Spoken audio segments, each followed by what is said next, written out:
and welcome to the Raw Preview. I'm Adam Wilbourn from WhatCulture, joined by another Dudley boys, Michael Hamflett from WhatCulture, to look ahead to tonight's episode of Men and How. But before we get into it, if you're a fan of this sort of thing, make sure you subscribe to WhatCulture Wrestling on Apple Podcasts, Spotify, Amazon Music, and YouTube, where we do daily wrestling podcasts where we not only review Raw, but also SmackDown, the show formerly known as NXT 2.0. AEW Dynamite, AEW Collision, pay-per-views, premium live events. We have interviews, roundtable discussions, and a roundup of the week complete. A quiz, of course, on WrestleCulture. As I said, though, joined by Michael Hamflett to look ahead to Raw tonight and all the fallouts from SummerSlam. We're sort of doing this the wrong way round because we're going to be reviewing SummerSlam live on YouTube in an hour's time for us. Okay. I genuinely thought it was my favourite show of the year. We're going to get more of your thoughts on overall on SummerSlam later on. I thought you meant tonight's Raw. But a stacked show tonight regardless. Crazy stacked. The amount of times, I could probably count on one hand the amount of times in the, 7 years nearly we've been podcasting together. Nearly 7 years. Probably, on one hand, the amount of times where you've started a podcast with fallout and there's actually been fallout to talk about. It is a crutch, shall we say. Yes. There's loads. There's absolutely loads. This, Saturday show, and we will get into it long form, provided so many payoffs, but with those payoffs, brand new developments. Yeah, I like to call it like a narrative big bang. That's the sort of phrase I've come up with it.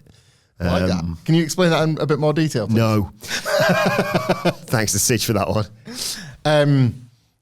It was, obviously there was so many storyline payoffs and huge developments that in a couple of cases specifically, whereby you were thinking, I cannot wait to see what they do with this at SummerSlam. It was so well delivered that I am now just excited for this Raw. Yeah. I've been given weeks and in some cases months of anticipation for what took place at SummerSlam.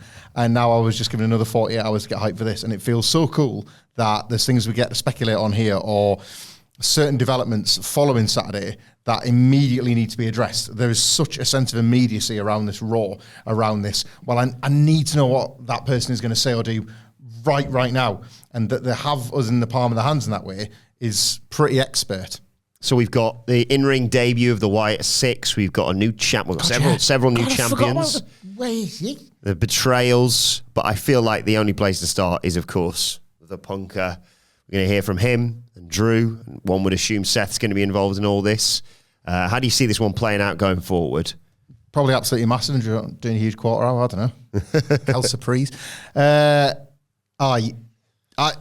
Tough to talk about this when we haven't spoken about the match yet. It does feel backwards in my head a little bit here because there was probably on a show that if you were to walk into this office today, it would probably just find mostly positivity. But if you were to walk into your different curated social media timeline, would find maybe a divided response. Yeah. I think there was no response more divided than that around this match specifically.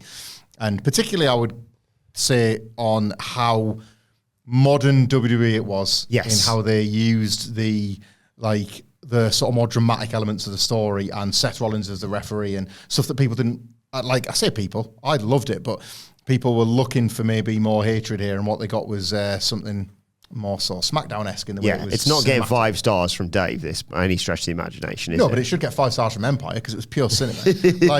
Then again, it might get 3 3/4 from Dave, and I would say the Joe match was better. So, the bracelet, the fact that Drew was not just able to do what he said he was going to do and beat Punk, regardless of how he did it, his version of the story will be, well, no surprise here. I knew I was going to beat him. I knew I was going to crush him, and I did. He's an old man. He hasn't got it anymore.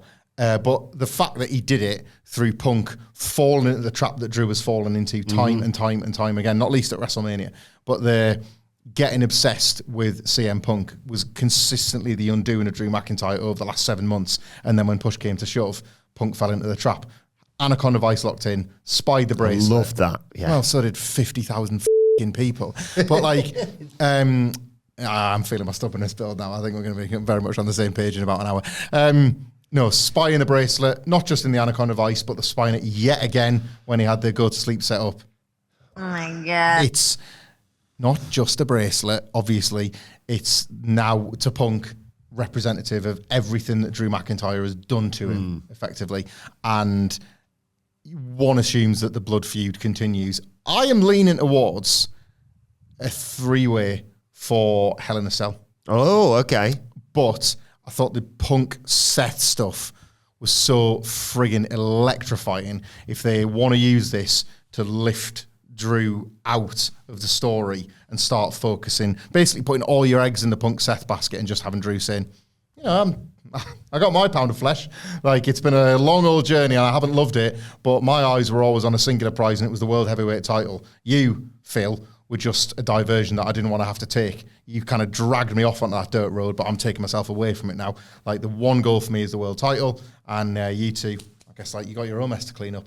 And there's a little bit of cowardice there, and there's a little bit of Drew knowing that he's under Punk's skin and Punk's going to want, like, Drew down the road. But if they just want to move it to Punk Seth, I'm fine with it. Yeah. I think I like the three-way. I think I want to have a look at these in a triple threat at least once, and then see where we go from there. I loved, and again, treading on our own toes for the review, I love what they all gave each other in this match, because I think, there was a lot of speculation about, like, how much are they, especially after that first ever promo on Raw, and then obviously all the social media stuff, like, careful. Yeah. You're walking a tightrope here, but then you see, Drew's like unbeaten in the Anaconda Vice. Punk's getting ragdolled by Drew all over the place. Not many people Seth's going to let stand there and just berate them in their bejeweled referee's outfit. I just thought it worked so well. And I don't know whether... I like the idea of Drew. It's difficult now, of course, with Gunther as champion, and we'll get onto him in due course. Not that I'm saying that he shouldn't have won, but with Damian Priest, if you had Drew and Damian, it would be a lot easier that Drew would be like, I've done that. Yeah. I won, you lost. You two go and fight out over there. I'm going for the world title. Whereas Gunther, Drew, I don't know. Well, I suppose technically you could do Gunther Drew, because it's going to be the biggest babyface Gunther's ever going to be for the next PLE. I think they've done a cracking job. I guess this is like moving us neatly into Gunther, isn't it? Yeah. Like, they've done a cracking job of showing you that sooner or later we're getting Dragunov Gunther. Yes. Like, all the, if people haven't seen Dragunov Gunther, the BT Sports studio match is its own unique kind of a pro wrestling masterpiece, quite honestly. And then the NXT UK rematch in the Capitol Wrestling Centre. Sounds about right, yeah. One of the only good things to happen in that building. Like, well, before they converted into the 2.0 dome, obviously. Oh my God. Indeed. There is WWE law ignoring their shared history before they even got to WWE, and Berlin kind of gives you the stage to do both. You get to say, look what they've done to each other just under this umbrella, but my word, did they do some pretty awful things to each other before they even got here. And where did they do some of them? Here in Germany. And there is such a nice gift-wrapped main event that you could typically not get that kind of atmosphere for anywhere else. And yet, Drew makes a pretty great opponent for Gunther, going in as a situational babyface. Honestly, I love the idea of him trying to just be done with this. Yeah. And Punk, this is going to shock you, not really wanting to let something lie. Yeah. I think there's such a nice detail in, like, again, Punk being caught up in all the stuff that he tried to be above, and it was Drew being the one getting caught up in everything, and now Punk's kind of getting sucked back in, that Drew could be the perfect... Thank you. And straight into the match with Gunther. Even if it's just a one shot, and then yet again, I'm not saying Punk screws him. I don't think you want to go down that route again. Gunther just beats him and Drew falls short. I can easily see, Punk overlooking for the time being the fact he got kicked in the dick by Drew McIntyre and just focusing solely on, Seth, you cost me that match because you were pissing about and you were wearing these stupid outfits and you were, looking to the crowd and I appreciate you letting us just sort of go and, doing whatever, fighting outside the ring, etc., etc. But at the end of the day, you were there to count the three, and you weren't there when I needed you to finish this off for me. And as you mentioned, the bracelet thing again, and Seth kind of being like, "Look, I had no dog in that fight, but if you want to have it out, we'll go because I'm more than the only reason I didn't make that a triple threat is because I was the only person brave enough to step in there." But now you and I have got fuming when he left. Yeah, I don't want you here. Go away. Yeah. He basically said that obviously during the match. God, that was amazing. But But yeah, I initially had the idea, or I assumed, because there's also Sheamus versus Ludwig Kaiser. Good to see him back, first of all. I initially had the idea that you do more Pete Dunne, but we took, because they did a great angle on that with NXT, and you got the Great American Bear night 2 on Tuesday night. But I suppose you can just sort of keep that where it is, arguably maybe have Sheamus cost Pete Dunne on NXT and just bring that back to Raw in the next few weeks. I did like the idea of Sheamus beating Kaiser and going, I want to face you again, Gunther. I know I can beat you, and I want to beat you in Berlin for that World Heavyweight title. And before he's barely even got the words out of his mouth, Drew's like, I know we're mates, but don't get in my way. Yeah. I'm having this. And yeah, he does something, either does something horrible or just pulls rank. I hadn't even really considered that element. They've got to pitch about 15 different matches and scenarios, and we talked about one segment of the show. That's WWE Raw. God, I love it. Yeah, I really like that. Like, they recently, especially, were sort of paired together, weren't they? He was trying to give him like, mate, don't get too obsessed here. Yeah, come on. Turns out you have. You're losing it a bit, sort of thing. Drew getting folded into Gunther via Sheamus is an avenue I hadn't even considered because of the Pete Dunne. It sort of felt like, Pete Dunne and Sheamus is going to be on the undercard at Bash at Berlin. It's going to be weird, isn't it? Because they're going to do, obviously, the majority of the build to Bash in Berlin in America, where one would assume Gunther's more heel, arguably more heel than Drew, potentially, because there was elements that were supporting Drew because of Punk.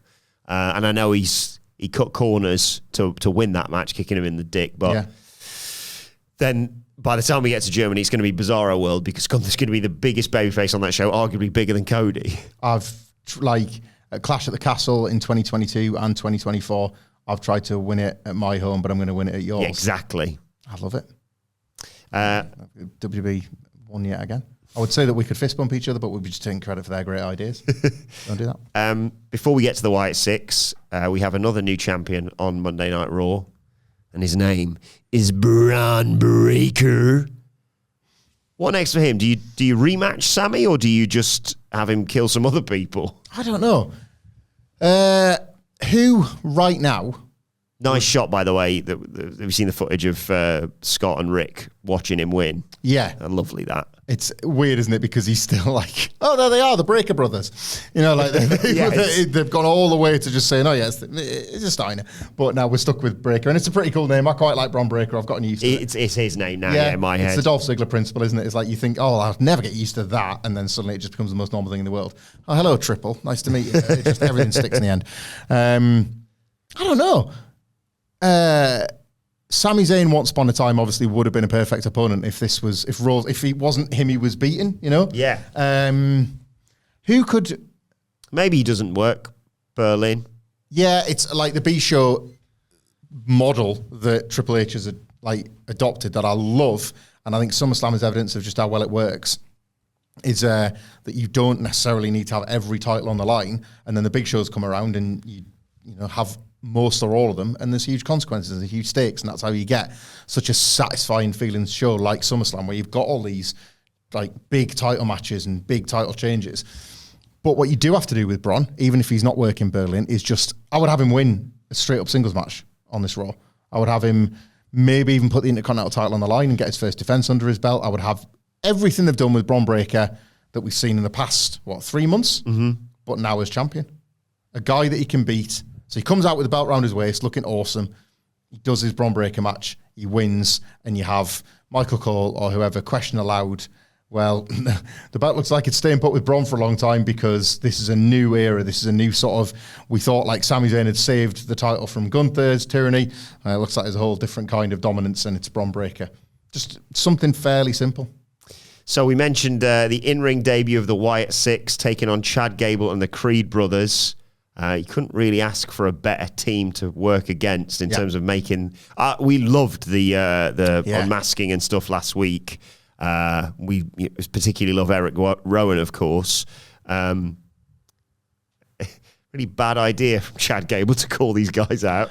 Yeah, I have to I don't want to entirely eat crow because I think elements of it were still...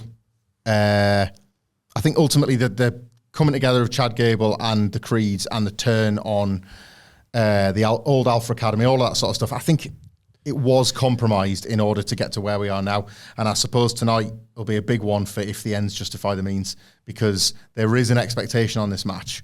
And I think it's a conscious effort. Nobody maybe wants to say it out loud, but I guess that's why podcasts are so ruddy bloody brave, right? Nobody wants to say it out loud, but too often the Bray Wyatt matches did not deliver. Yeah. It didn't matter what the promo was. It didn't matter what the build was. You either had a Bray Wyatt wrestling match, which was just a bit, or worse still, you had a Bray Wyatt heavily gimmicked match and everybody found themselves laughing at it or not taking it seriously, or neither wrestler got the benefit of it. It didn't matter if Bray was a heel or a babyface. It was just, what is this? There was one I liked. I'm not sure if you've seen it. He's in there with Roman Reigns, and I should show you this, actually. He points at one point and Reigns spears someone. That sounds great. I'll have to give that a look. It sounds awesome. So good. I think the key for me here is this can't be Gable and the Creeds wrestling scared. No, I don't want them to wrestle scared, but I want them to be out-wrestled. Yeah. And that's a weird thing to say about Gable and the Creeds, considering this is their first match. Is that right, as a trio? As far as I'm aware. So it's, again, a lot of these components are less than ideal, but if the bigger picture is that it's in service of the Wyatt Six, and we get, like, if the match is even half as good as the single physical segment last week, when friggin' Dexter Lumis looked reborn out there, and you know, you've got like Redbeard brings... We love Gacy as well from his time in NXT. Yeah, Gacy finally gets, like, it's still a spooky role, but gets a scary adjacent role that actually allows the matches to sing a little bit, because they did at times in NXT. And Eric Rowan brings the Eric Redbeard super sub, like, only going to Solskjaer. Jesus Christ, you brought him on and everything's changed. Energy that you brought to those matches, those trios matches he had in AEW. This could be a fantastic bit of business. Yeah. They will win. The Wyatt Six will win. But like the big question, I suppose, is in establishing the Wyatt Six as a credible threat when the bell rings, have you done too much damage to the Creeds and Chad Gable? Tonight, I think we'll possibly answer that question once and for all. We're not getting, well, we maybe are getting a little bit too ahead of ourselves, but I was thinking about that there because I was thinking, where, if they do lose, which I suspect they will, where do Chad and the Creeds go from here? Because we've banged the drum for them being a team for so long. And WWE was telling you it was going to happen. And it's that predictable. But the layout of Raw now, you think like, right, okay, what are we doing? Like he's not going to work Bron Breakker. Or he can, it'd be amazing in a match against Bron Breakker, but do you want to do that? I don't know whether, and this is so lazy of me to say this, there's a way that they parlay a move to SmackDown, because I think if they went there, A, you've got the US title there. Yep. B, you've got Cody Rhodes there, and a B show heel Chad Gable versus Cody Rhodes could be 5 stars out the yes. Creed brothers with What about this? Right? We're going to talk about them shortly. Frankly, I think maybe on tomorrow's review we need to pour one out. But a wonderful act, one of my favourite acts of the last 2 years, have pretty much dissolved. We'll see the ramifications tonight on Raw, and Triple H has always booked with a gang of bastards, like really, really sort of prominent on his shows. You've got the New Bloodline on SmackDown. There is a big gap for a heel stable on Monday Night Raw that drives the storylines, that services matches in tags and in singles divisions. What about if you were to take the Gable Creeds act, who will lose tonight, and they go looking for like a 4th man, and we reunite Bron Breakker and the Creeds? Oh my God. And in the singlets and the kick and ass, and those are as a foursome are a new force to be reckoned with on Raw. If you're asking me who can stop Bron Breakker, it's Julius Creed. Right. So remember how great they were as a trio, and now you've got Gable and the Creeds, and then you've got Gable and Breakker as allies. And then the idea is it's Triple H, so he never puts a stable together without thinking, he's going to break the thing up. But you've got Gable constantly looking at Breakker like, I've seen you for a while, and I've noticed you're around. I find you very attractive. Will you join a stable with me? You go, oh, good at this, aren't we? Then you yeah. If you missed that, I'm going to give you credit there, Nicholas. Dropped a touch and go reference. That's wonderful stuff. The idea is he's constantly got his eye on the IC title, because that was what he came so close to last time, and that was why he's had to find the Creeds. And so you're already breaking them up from within. I'm not going to look at the IC title. I'm just going to want some muscle to back you up, just in case. It's the typical calls coming from inside the house thing. But in the meantime, a brand new stable to wreak a bit of havoc on Raw. I'm very excited to watch the Wyatt Six now. I'm a lot less worried than I was when you're like, okay, very nice, not spooky, but big day, big arrival. What happens now? And then last week I was like, I think it's going to be all right. This as a match, right? I've moved from sort of to. Oh, we gone full Lenny from The Simpsons. Yeah, I am now leaning in and I'm ready to watch and see if this delivers. Lots more matches to talk about on tonight's episode of Raw. Sonya Deville versus Dakota Kai. This could be good. It could be. I have backed Dakota Kai for a long time. Yeah. Like, apparently not as much as herself, because she's been out there on Twitch and various places begging for a push and begging for an opportunity. The Damage Katara babyface turn, if that's what they're even calling it, wasn't that effective. But if it gets Dakota Kai back on the babyface side, great, because she has been bumping this year like a mortgage depends on it. Like they kind of told her, look, it's contract season, we don't know if we want to keep you. And she's like, right, well, do you want to remember what I can do? And she gets these tiny moments to maximize, basically, and she does every time. Somebody, and I wish I'd taken note of the tweet, put a bunch of pictures together and did a bit of a, what are you doing here? Right? The Damage Katara were in it. You had this one was pre-WrestleMania, obviously, but you had Naomi, Bianca, and Jade. Mm-hmm. You had the Ministry of Starkness, trademark Michael Sidgwick, and they also included this new Blair Davenport Unholy Union thing from SmackDown. I guess then you'd have Nia and the Blair Witch Project. Press the button. Press the button. Oh my God. Shut the podcast down. The Blair Witch Project. That is unbelievable business. I don't know where that's come from. What a great bit of business that is. Oh my God. I can't function anymore. Wordplay puts me in the ground when it's that good. Yeah. Is a women's street. It's not simple things, isn't it? It's about 60 wrestlers on NXT. Yeah. You've got the JC Jane, stable. With Fallon Henley. Are we getting women's trios belts? I'll tell you what. There's loads, isn't there? Is it just... Because they're not doing mid-card titles. They're sort of doing that on NXT. It feels like they wouldn't do that. Yeah. Want to watch? Yeah, I feel like this may break down with the rest of, Zoe Stark and, like you say, the rest of Damage Control, etc. Yeah. So I don't know if we get a result here, because it's one of those ones where Sonya's team has been getting wins, shenanigans, but getting wins. So, but you don't want them to lose this early, but you also don't want Damage Control to be like, we're here and we've lost. I know this might stand in opposition to what I just said about wanting to finally do something serious with Dakota Kai, but if you want to genuinely establish Damage Control as baby faces, one of the ways you could do that is by generating fantastic heat and sympathy and it's Triple H, so he doesn't mind doing this, redoing an all-timer establishing angle in NXT and having Shayna Baszler do the old elbow stomp on Dakota Kai. She's only just come back and then bang, you're out again. Or it doesn't have to be already Shayna. Established it with Zelina, of course, yeah. Yeah. So it doesn't necessarily even have to be Shayna that does it, but that's because that's what that group does. And Dakota Kai's great at selling that, and we know how much time she's had to miss and things like that. You might get a bit of sympathy for Damage Control. Here's a sentence I didn't think I'd be saying today. One of the big stars of SummerSlam, Jelly Roll, has led to a match being made for Raw tonight. It's Awesome Truth versus AT and Dan Anda. Yeah.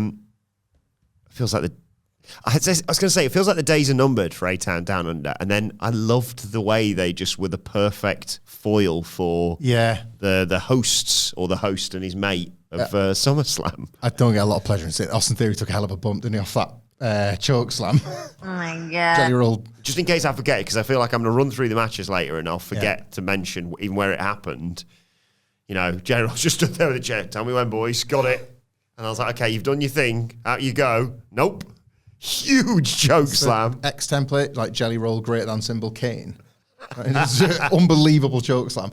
This is probably... I was watching SummerSlam live, and it was after Gunther and Damian Priest that I just felt compelled to tweet something about why I believe WWE is getting everything so right now. And then it was like as it was happening live, I had to like put a little thing on, a little reply to my own tweets, and sometimes you get a bit too much Awesome Truth. Like that was kind of how I felt. I am an Awesome Truth apologist, really, and even I can sometimes think, all right, enough lads, ease up. And this is probably that, like an A-Town Down Under match. I kind of wish Awesome Truth were going to SmackDown, and I could just have it over there because Raw feels like a real destination for all the cool stuff. Maybe with one glaring and enormous exception. Biggest star in the world, finally the babyface the company wants him to be. Other than that, typically SmackDown's where this kind of match exists. Yeah. Who do you think wins?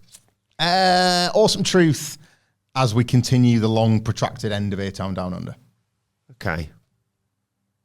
I think maybe, Awesome Truth, who think maybe we can nick those tag titles back. And then maybe that's the end of the Awesome Truth when they lose that. And Miz is like, I need to go back to being a heel because...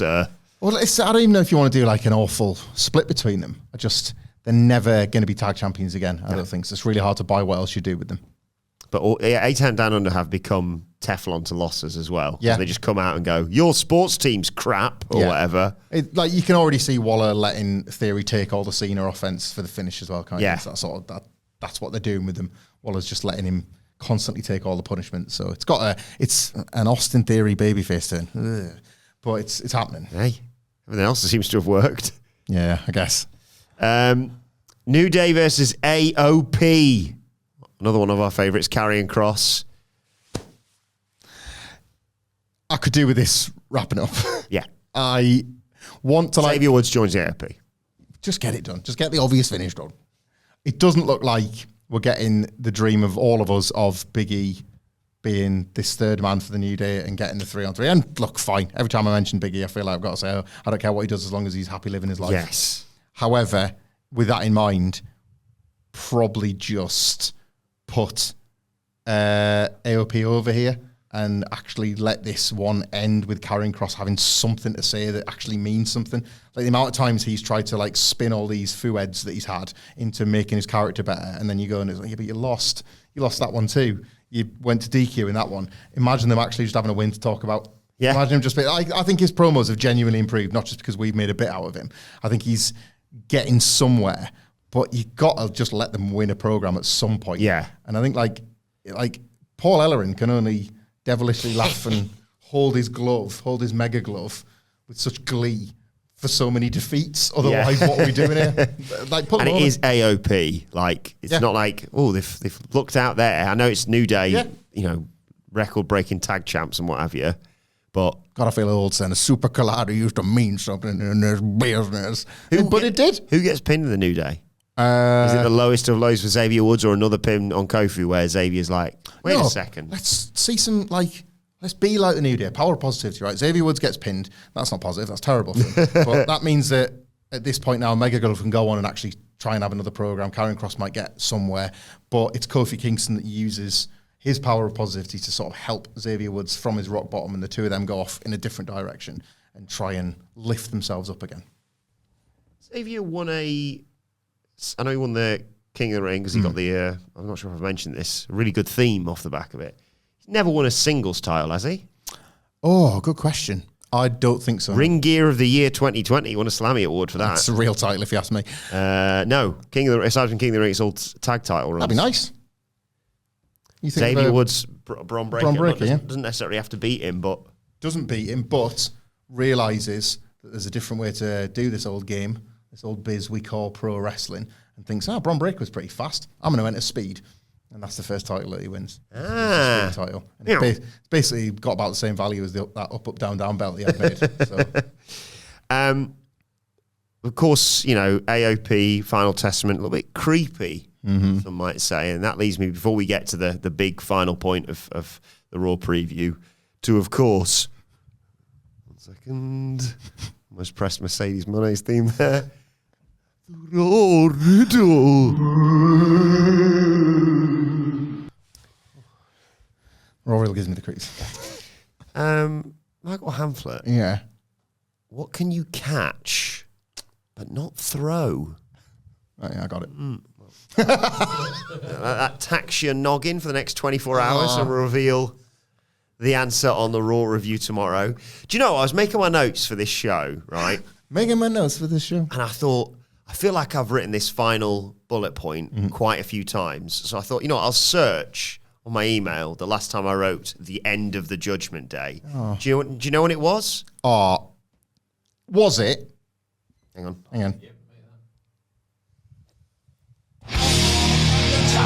It's time to play the game!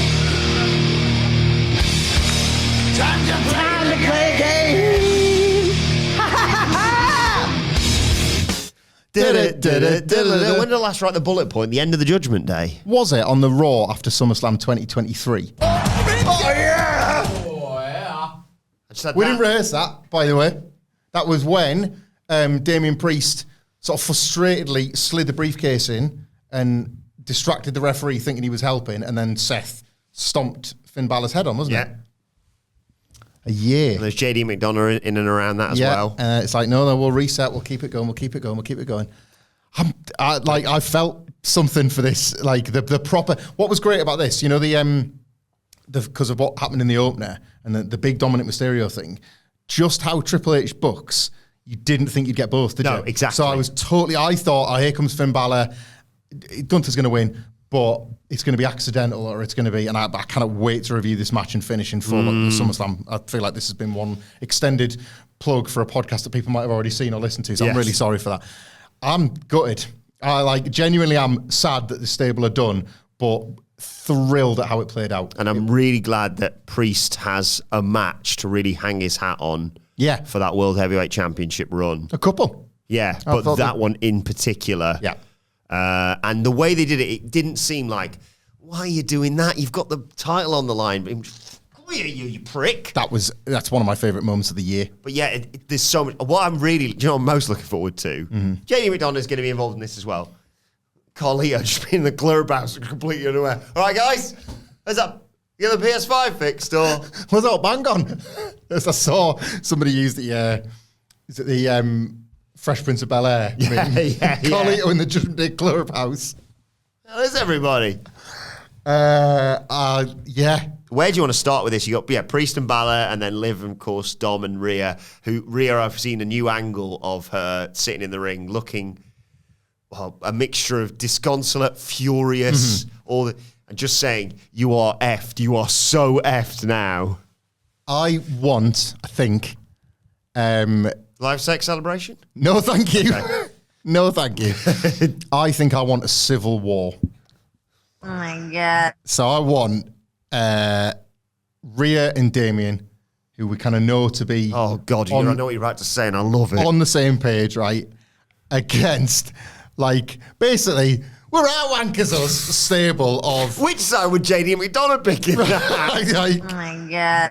And it's like, what is going on in JD McDonough's head? Well, it's f***ing massive, so loads. But ladies and gentlemen, please welcome the Wankers. And can you imagine, right? They've the only time where a Def Rebel theme would be spot on. We're right wankers, us. Who wants chicken tendy? Right. Yeah. So they've smashed up the clubhouse or something like that. Or something that actually means something to Damien Priest and Rhea Ripley. Yeah, they do that, and they do the Alan Partridge. They just drive away. No! Drive away in a purple car, right? Finn, all of them, they scream like MJF and Chris Jericho that time. But Dominic Mysterio with one of them, what is it, a galosh thing? Oh, yeah. Liv Morgan opens it up and it's just got piles high chicken tendies. Have you seen the picture from his Twitter? Yeah. Liv Morgan out the sunroof. One of the few good things on Twitter over the weekend. Oh, God.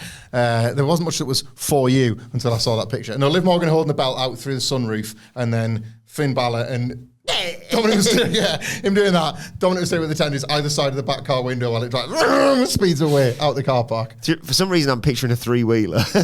Yeah, why not? Like a fancy three-wheeler. But purple. Yeah. One of them ones when people have their own small food vending business. Yeah. Just enough for some sandwiches, but in this case, just enough for some chicken tendies. And if he's the old thing of if you want to be, you want to open up a restaurant or whatever, but you're really good at doing cheese on toast or whatever, and you just do that. Yeah. I mean, if Dom offered Liv's chicken tendies, I mean, he's the lead taster of all this. He's the proprietor and best customer. Yeah. Just eat his breakfast, dinner, and tea there. Yeah, I I think this has got so much potential. I mean, as you can tell by our enthusiasm for this nonsense, I'd like Ray to sidle up to Rhea and be like, told you. But yeah, right, Ray's on Raw. So, like, just that sort of... There was a great bit... Or just Ray would be within Ray's character to be like, I'm really sorry about my son. Yes, it's happened again. There was a great bit once. I can't believe I'm going to use You're these welcome words. for Thanksgiving now. Oh, Thanksgiving dinner with Rhea and Damien. See Brandy's tweet, by the way, just on another topic. Yes. He's not invited, but there's... Well, there is a seat at the table, is there not? But where? Do you remember? Save it. I never say this, right? Do you remember that great bit with The Undertaker and Kane once? Excuse you? Yeah, I know. No Mercy 2002. Katie Vick. Right? You're gonna have to do a real hard turn here, brother. Katie Vick one story. Kane's fighting Triple H for a belt. Undertaker, if you might remember, where like he's feuding with Brock. And yes. They brought in like this woman that is supposedly having an affair with the Undertaker while his wife's pregnant. That turned out to be completely false. Stephanie McMahon, a baby face, dealt with her. But like... Stand around the back or chain, man. Yeah. Oh, I think it was the year after, but like same sort of nonsense SmackDown story. So you got the Undertaker. When was the bit where he hog-tied Hulk Hogan and drove him through the arena? That was class. Earlier that year, 2002 was the time. Some people say it's goated, they're idiots. So like, yeah, the two Brothers of Destruction fighting on the separate brands for separate titles, they're never together, but my God, are they in some stupid right now, right? No Mercy starts where like the Undertaker's just sitting there, deep in his face like at WrestleMania 14, and Kane just sits down next to him and they kind of share a withered look at each other and go, how was your week? Like that.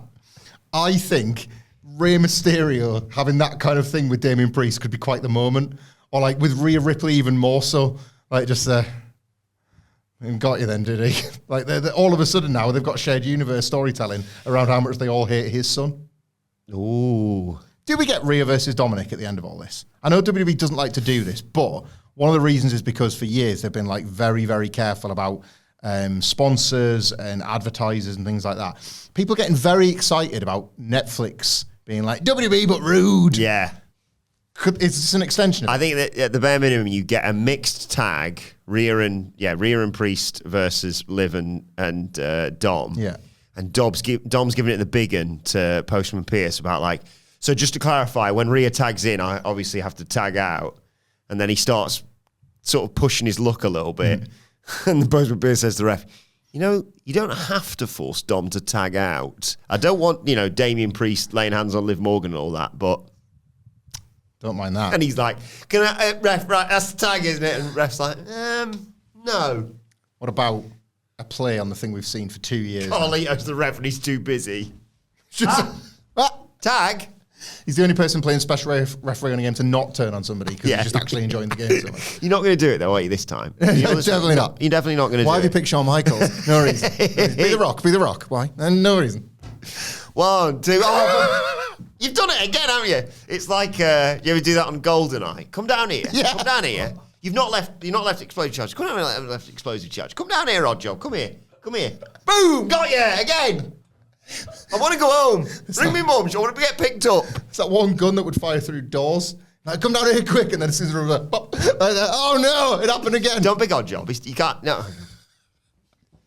You have to lower it. It's not fair. I was gonna say, we've had 2 years of Rhea whispering in Dominic's ear, and we never know what they're saying. Mm-hmm. Like this time around, like she doesn't exert revenge tonight or anything, but the camera pans her out the other side, and just like, I will end you. And then it's like, oh, that's what you've been saying, but previously you enjoy it in a sex way. Is the opposite of, like how in the latter stages of this, she licked his face. Yeah. Dom lick a chicken tendy tonight. I mean, yes. I can't wait for the right one, because I hope that. She gave me everything that I wanted. Sex? No, chicken tendies. Just the way I like it. I'm buzzing. I'm more buzzing for this, I think, than Punk, Seth, and Drew. I'm so excited because of all the... It's 2 years. Ultimately, if you go back to Clash 2022 when Dominic turned on Ray, just like he said he always would. Big chair, and we've got this now. I was paying great tribute to the Judgment Day on X mid SummerSlam because I was just mourning the end, and we've known it's coming for a while. And somebody just said it was like kind of like Edge's parting gift to WWE, really, wasn't it? Inadvertently. But yeah, Edge's big chair. Those scales. I'm going to beat up, I don't know, like AJ Styles tonight. Being The scales of justice. rubbish. But now he's gifted that big chair to Lexis King, of course. That's it, yeah. The chair remained in the Fed, even if Edge did not. I reckon Big Show and Edge occasionally in the AW locker room. Big chair, was it? Yeah, I've been there. Don't talk to me about ladders. Mine were bloody massive. Yeah, have you seen what happened when I stand on the ladder? Bloody gone through on it.